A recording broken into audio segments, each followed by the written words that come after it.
Hey Paul, first of all wishing you a happy birthday, happy 40th birthday. I suppose welcome to the club. Although I'm sure looking around the room there, you've got plenty company. Anyway, listen, it's been a long journey together, man. I suppose I've known you for 37 or 38 years. I'd say many very, very good memories. I suppose particularly memories growing up in back in Charnock Drive. Um, I suppose there were young fellas tearing it up there in the on the streets of Bully Patrick. It was a tough childhood. Probably a lot of people don't even know that. Sticking together was our only way to survive. I suppose folks there in LA, they think that growing up in East LA or Compton was difficult, but I can assure you that was nothing compared to growing up in the hood in Blarney. Now we grew up hard and fast, actually. Between the smoking, the robbing, the fighting, the shooting, the loving. We were tough fellas. Although to be fair, I suppose we started when we were about 10 years old. We probably started smoking together at about 10. And at that stage, it wasn't cigarettes. We probably would have smoked anything we could have found up the woods, up the fields. If we could roll it, we tried to smoke it. And little did we realize at the time, all it was just actually smoke was all that we were inhaling, and wasn't very pleasant. Until later, we moved on to the woodbines. Now, woodbines are unfiltered cigarettes. So I'm sure, Paul, you remember many a night sitting down by Mick Healy's there and smoking the woodbines, or up on top of Ainsco's roof, smoking the cigarettes and the woodbines. I suppose at the time we thought we were the coolest kids in town. I suppose with regards to the robbing, I suppose there wasn't a tire cap safe in Blarney. I suppose, do you remember the period there where we went through where we were borrowing the air tire cap, where we were borrowing the air tire caps off of cars? I always wondered over the years where the thousands of those caps had gone to. And I suppose then there was the money back bottles, where we used to go down at night time under the cloak of darkness, and we used to rob money back bottles from outside the local shop, and go back in the following day with bags of them and return them each again for 5 pence each.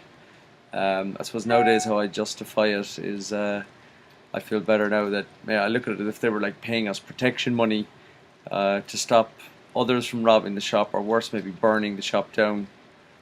Although I do actually remember the shop was actually burnt down at one point, and now we had nothing to do with it, but I do remember eating Snickers, smoky flavoured Snickers and Mars bars for about 6 months afterwards.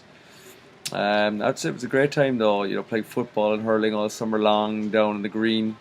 You sometimes getting your game, but you were always a good trier. Fair play to you. Building cabins in the woods, tree houses, beehive huts up the bales of hay behind the field, playing dares with the local girls.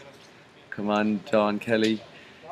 Bike tracks in the woods, diving boards in the river, actually homemade rafts on the river, and every summer then having to build a dam, just so we could keep the water levels up so we could actually go swimming in the river.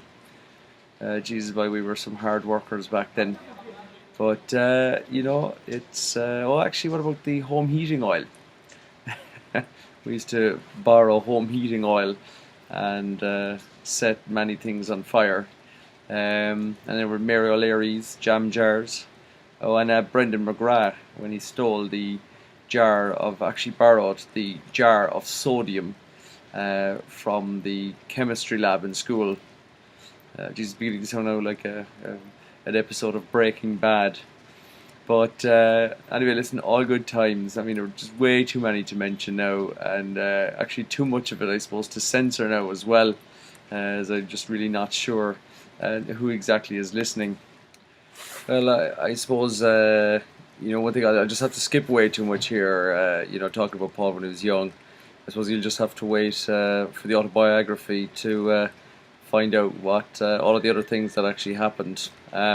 Anyway, I suppose looking forward to America. I suppose we both moved to the States in '95.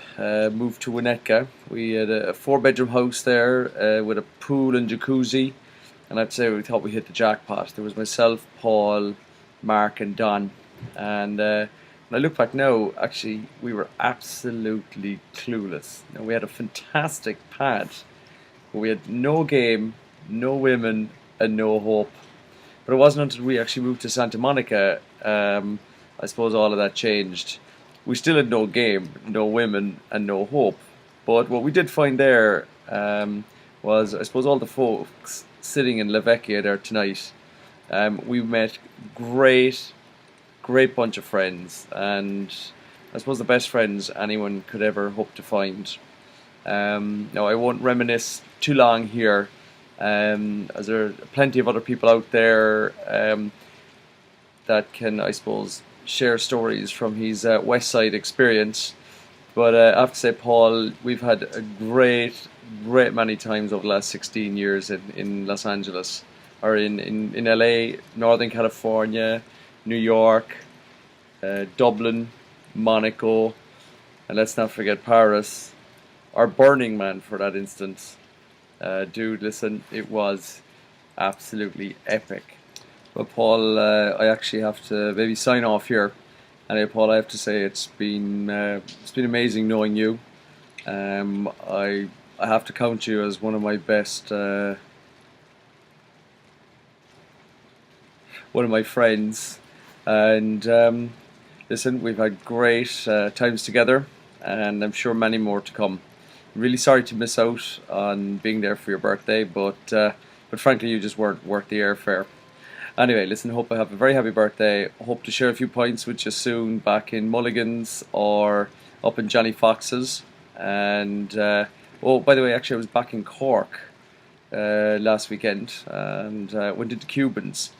What was interesting actually was so many 18-year-olds running around the place.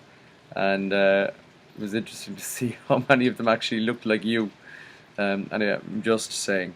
Anyway, that's it from me. Hi to everyone, and we'll catch up with you soon. Cheers. Bye.